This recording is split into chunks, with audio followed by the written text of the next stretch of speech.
Hello student, welcome to my channel Azeem Khan KBPS। हमने पिछले video में प्रेजेंट इंडेफिनिट टेंस को पढ़ लिया था। अब यहाँ हम कुछ उसका प्रैक्टिस करते हुए, कुछ रिवाइज करते हुए वो हिंदी वाक्यों का अनुवाद अंग्रेजी में करते हैं। तो आइए देखते हैं प्रेजेंट इंडेफिनिट टेंस। जैसा कि हम जान चुके हैं, इस वाक्य के अंत में ता है, ती है, ते हैं आता है। इस आधार पर इसकी प्रैक्टिस कर रहे हैं। जैसे एक हिंट ले लेते हैं कि कोई भी वाक्य होगा उसमें सब्जेक्ट, वर्ब और ऑब्जेक्ट होगा। और इस जो है, और आसानी के लिए हम देख लेते हैं इसको, जो वर्ब होता है इसका दो भाग में जान लेते हैं इसको, कि वर्ब को हेल्पिंग वर्ब और मेन वर्ब में समझ करके वाक्य का अनुवाद किया जाता है। तो सेंटेंस का स्ट्रक्चर इस तरह हो सकता है: सब्जेक्ट और वर्ब में हेल्पिंग वर्ब या मेन वर्ब, और ऑब्जेक्ट फिर अदर वर्ड। अब जैसे वाक्य दे दिया गया, वह जाता है। अफर्मेटिव और निगेटिव वाक्य में हम जानते हैं कि शुरुआत जो है सब्जेक्ट से होती है। तो वह जाता है, इसमें जो है सब्जेक्ट हमारा वह है, और मुख्य क्रिया मेन वर्ब जो है जाना है, इसमें ऑब्जेक्ट नहीं है। यानी जाने का काम कौन कर रहा है? वह कर रहा है, काम करने वाला वह है, और जो काम हो रहा है जाना। और दूसरे वाक्य में देखते हैं कि वह फूल तोड़ता है। यहाँ जो है तोड़ने का काम कौन कर रहा है? वह। यहाँ वह जो है सब्जेक्ट हुआ, वह जो है सब्जेक्ट हुआ, और काम जो हो रहा है तोड़ने का काम हो रहा है, ये हमारा वर्ब हुआ, मेन वर्ब। और काम का असर किस पर पड़ रहा है? फूल पर, ये हमारा ऑब्जेक्ट हुआ। इस तरह इसमें जो है हमारा सब्जेक्ट हो गया ही, वह मतलब, और वर्ब हमारा हो गया तोड़ना मतलब प्लक, और ऑब्जेक्ट हमारा हो गया फूल, क्योंकि इस पर असर पड़ रहा है। इस तरह से हमने जो है इसको पहचान लिया। अब इसमें हम कुछ हिंट लेते हैं कि जो सब्जेक्ट हमारा होगा वो नाउन होगा या प्रोनाउन होगा, ये भी हम पढ़ चुके हैं। इसमें हेल्पिंग वर्ब जो सहायक क्रिया लगेगी वह जो है डू या डज होगी। ये हमारी सहायक क्रिया है, डू या डज। अब इसको हम देखेंगे कि डू कब लगाते हैं, डज कब लगाते हैं। और मेन वर्ब जो हमारा होता है उसमें उसकी जो फर्स्ट फॉर्म लगेगी, क्योंकि हम आगे देखेंगे, पढ़ चुके हैं कि मेन वर्ब जो होता है मुख्य क्रिया की फॉर्म चलती है, फर्स्ट, सेकंड और थर्ड ING फॉर्म। जैसे गो है पहला फॉर्म, तो गो, वेंट, गान हो जाएगा।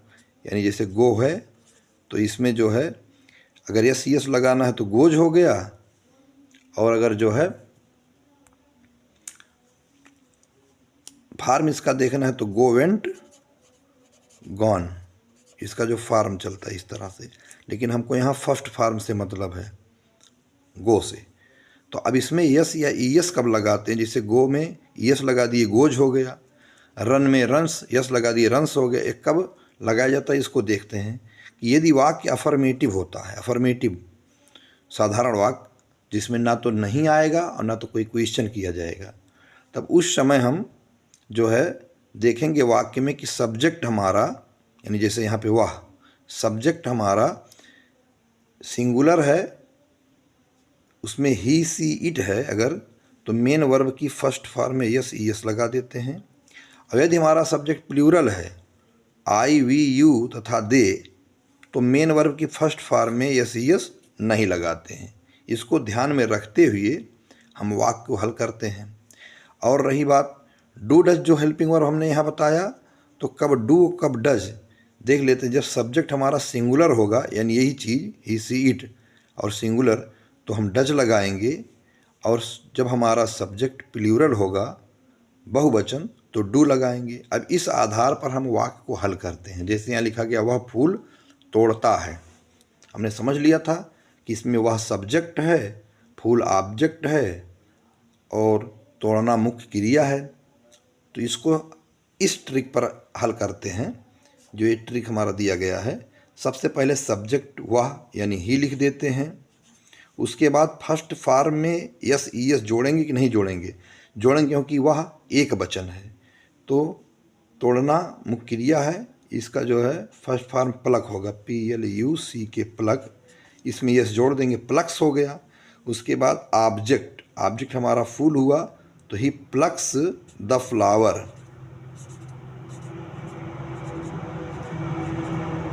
ये हमारा अफर्मेटिव वाक्य हो गया।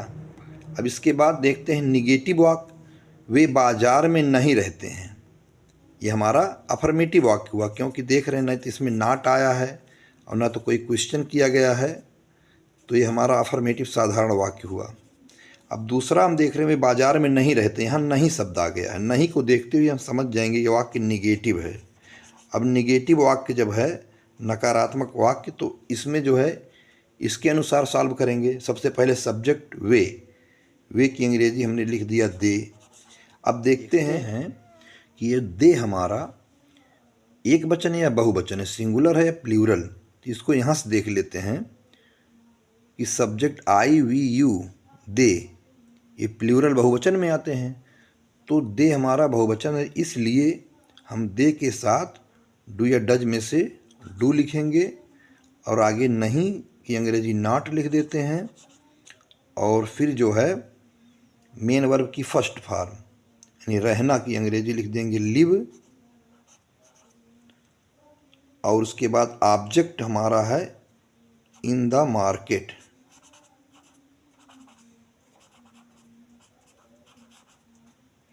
तो वे बाजार में नहीं रहते हैं, they do not live in the market. तो आगे अब हम देखते हैं इंट्रोगेटिव सेंटेंस। जो इंट्रोगेटिव सेंटेंस का ये उदाहरण है, क्या वह एक पत्र लिखता है? तो ता है ती है समझ गए, प्रेजेंट डिफिनिट टेंस है। और इस हिंदी वाक्य के शुरू में क्या आया है, इसको हमने पढ़ लिया है कि अगर शुरू में क्या आता है तो उसकी अंग्रेजी व्हाट नहीं लिखते हैं, बल्कि जो टेंस होता है उस टेंस की हेल्पिंग वर्ब सहायक क्रिया जो होती उससे शुरुआत करते हैं। तो आइए देखते हैं इस ट्रिक पर। हमारा जो है हेल्पिंग वर्ब डू या डज में से कोई एक लिखेंगे, तो सब्जेक्ट के अनुसार लिखेंगे। सब्जेक्ट वह सिंगुलर है, एक वचन है, तो डज लिख दिया गया, डज। उसके बाद सब्जेक्ट ही, वह की अंग्रेजी ही हो गया।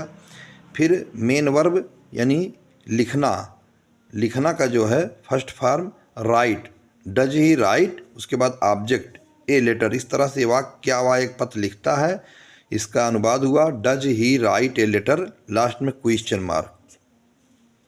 और फिर जो है अगला वाक्य है, ये भी इंट्रोगेटिव है, लड़के बाजार में क्यों मिठाइयाँ नहीं खरीदते हैं। यहाँ हमने क्यों देख लिया, ये भी क्वेश्चन बीच में आया है। तो बीच में जब प्रश्नवाचक शब्द आता है, क्या क्यों कैसे कुछ भी आ दे, तो इसका जो इसकी अंग्रेजी सबसे पहले लिख दी जाती है, यानी WH टाइप वर्ड्स। ये क्यों जो है WH टाइप वर्ड्स होता है। और जो हेल्पिंग वर्ब से जो है अनुवाद किया जाता है, इसको कहते हैं yes no type, yes no type इसको कहते हैं। और इसको कहते हैं WH type, WH type words. तो इसका अनुवाद इस आधार पर करते हैं। बीच वाले की अंग्रेजी व्हाई, क्योंकि अंग्रेजी व्हाई हो जाती है, व्हाई। उसके बाद हेल्पिंग वर्ब। अब हेल्पिंग वर्ब जो टेंस ये है डू या डज लग रहा है, तो व्हाई सब्जेक्ट के अनुसार लड़के बहुवचन है, तो why do subject the boys. फिर इसके बाद इसमें नहीं एक शब्द आ गया है, तो जब नहीं शब्द आ जाता है इंट्रोगेटिव यस नो टाइप वाले में और चाहे WH टाइप वाले में, तो ये मेन वर्ब से पहले यहाँ नॉट लगा दिया जाता है, मेन वर्ब से पहले यहाँ पे नॉट लगा दिया जाएगा। तो why do the boys not, उसके बाद मेन वर्ब की फर्स्ट फॉर्म बाई, ऑब्जेक्ट मिठाइयाँ मेन ऑब्जेक्ट है, boys not by the sweets. उसके बाद other word in the market.